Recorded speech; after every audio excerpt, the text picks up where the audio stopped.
Section 4.5 is dividing polynomials. Our goal is to know and apply the remainder theorem for a polynomial p of x and a number a. The remainder on division by x minus a is p of a. On page 273, we have long division as one of many methods you can use to divide whole numbers. You can divide polynomials using steps that are similar to long division steps that you use to divide whole numbers. When you try to factor a polynomial, you are trying to find a divisor of the polynomial that gives a quotient, the other factor, and a remainder, 0. This suggests that being able to divide one polynomial by another could help you factor the polynomials. Numerical long division and polynomial long division are similar. On the left over here, we have numerical long division. So if we want to divide 672 by 21, 21 goes into 67 3 times. So 21 times 3 is 63. And then that gives us 4, and you bring down the 2. 21 goes into 42 twice, which is 42, and that leaves a remainder of 0. Same idea with polynomial long division. If I want to divide 6x squared plus 7x plus 2 by 2x plus 1, well, look at your leading coefficient and your leading term. You have 2x. I'm trying to get 6x squared. So to get 6, I need to multiply by 3, and to get x squared, I multiply by x. So that's why we have 3x up here. So multiply everything by 3x. 2x times 3x gives us 6x squared. 1 times 3x gives us 3x. And then we just subtract straight down. So 6x squared minus 6x squared is 0. 7x minus 3x is 4x. Bring your 2 down. Now 2x plus 1, we're looking at the leading term. So 2x times 2 gives us 4x. And then we have to multiply the 1 by 2 as well, which gives us a 2, and that leaves a remainder of 0. So the remainder from each division above is 0.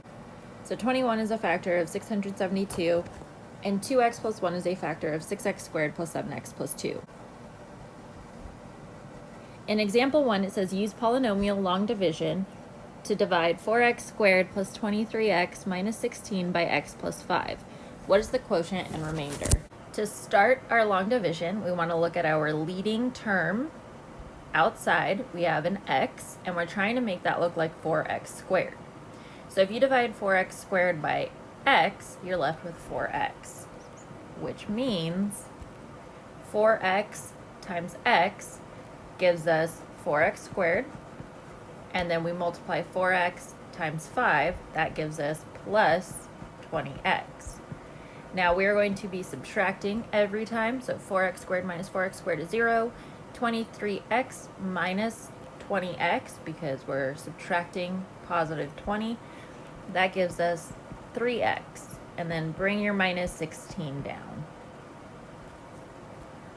Now we have 3x, and we're trying to make our x look like 3x, so if I divide 3x by x, we have 3, so I'm going to put plus 3, and then I have x times 3 gives me 3x. 5 times 3 gives me positive 15. And again, we are going to subtract those. So 3x minus 3x is 0. Negative 16 minus 15 is negative 31. So we say our quotient, the number up top, is 4x plus 3, and the remainder is negative 31. I do have the work for all of this written out on the next slides. And then we have a check. If you want to check to see if you divided correctly, you can multiply these two together. So we've got x plus 5 was what we were dividing by. 4x plus 3 is what we got up top. And then you're just going to add or subtract whatever your remainder is. So if you multiply this out, we would do it using a box. You'll get 4x squared plus 3x plus 20x plus 15, and then minus the 31. And that does bring you right back to 4x squared plus 23x minus 16. Now I want you guys to try, so use long division to divide 3x cubed plus 9x squared plus 8x plus 4, and divide that by x plus 2.